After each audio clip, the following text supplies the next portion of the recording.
Imagine strapping yourself to a 12-horsepower kite on a freezing, windy beach. No runways, no checklist, just sand, salt, air, and a homemade flying machine.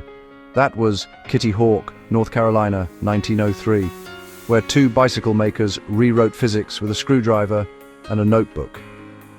Here's the bit most people miss. The Wrights didn't get lucky. They out-tested everyone. In 1901, their glider data didn't match the textbooks, so they built a tiny wind tunnel in their shop.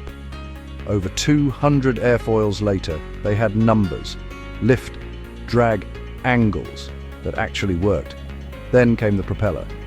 They realized a propeller isn't a fan, it's a rotating wing. They carved their own, thin and twisted just right, reaching efficiency no one else had at the time. Control was the masterpiece. 3-axis control, roll, pitch, yaw. Wing warping twisted the wings for roll.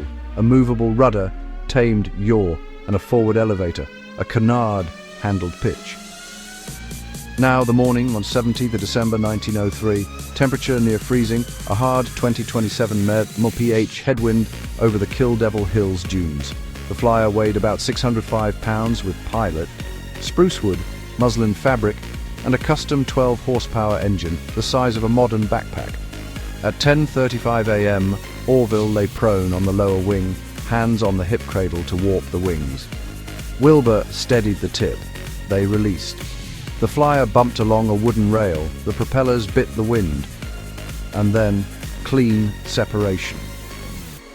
12 seconds, 120 feet, the first controlled, powered, sustained flight of a heavier-than-air machine. They didn't stop. Flight 2 and 3 stretched further. The fourth, flown by Wilbur, went 852 feet in 59 seconds. Long enough to feel like a craft you could learn, not just survive.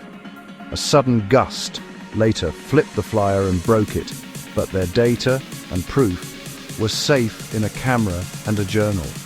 Was it truly first? In Europe, Santos Dumont would fly publicly in 1906, but the Wrights had already solved sustained, controlled, powered flight, privately tested and documented, then demonstrated to the world in 1908. The difference wasn't showmanship, it was control and repeatability. Why Kitty Hawk?